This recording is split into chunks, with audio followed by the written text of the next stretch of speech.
చెల్లి అదే ఉదాహరణ చేయటువంటి సొసైటీ. సో వీళ్ళందరూ కూడా ఒక pure form of the god.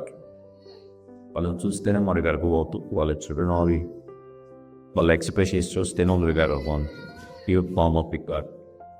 So ఇటువంటి దివ్యమైన పిల్లల్ని జాగ్రత్తగా చూసుకోవాల్సిన అవసరం ప్రతి ఒక్కరి మీద నాకుండి. వాళ్ళ పేరెంట్స్, వాళ్ళ తల్లిదండ్రులు ఒక్కరే కాదు, గవర్నమెంట్కి, సమాజానికి, అందరికి కూడా ఈ కేర్ తీసుకోవాల్సిన అవసరం ఉంది.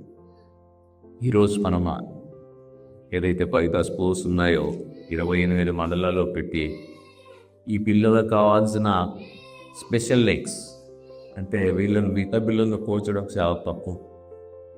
సో వీళ్ళకి కావాల్సిన స్పెషల్ లెగ్స్ వాళ్ళు లర్నింగ్ కెపాసిటీ బేసిస్ మీద వాళ్ళకి కావాల్సిన స్పెషల్ నీడ్స్ మా కేర్ తీసుకొని అవి అందించడమే కాకుండా వాళ్ళకి కావాల్సిన ఇతర సహకారాలు కూడా, అంటే ఇప్పుడు ఒకరు వెళ్ళలేదు పిల్లలు పెద్ద స్కూల్స్ వెళ్ళలేదు.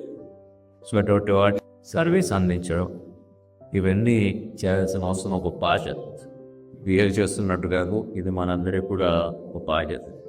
దీని మీద ప్రభుత్వం వారు స్పెషల్ కేర్ తీసుకున్నారు.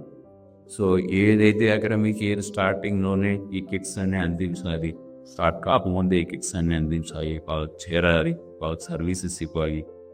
ఎవరికైతే మెడికల్ నీడ్ ఉందో వాళ్ళందరికీ సర్వీసెస్ ఇవ్వాలి అని చెప్పి స్పెషల్ అప్డేషన్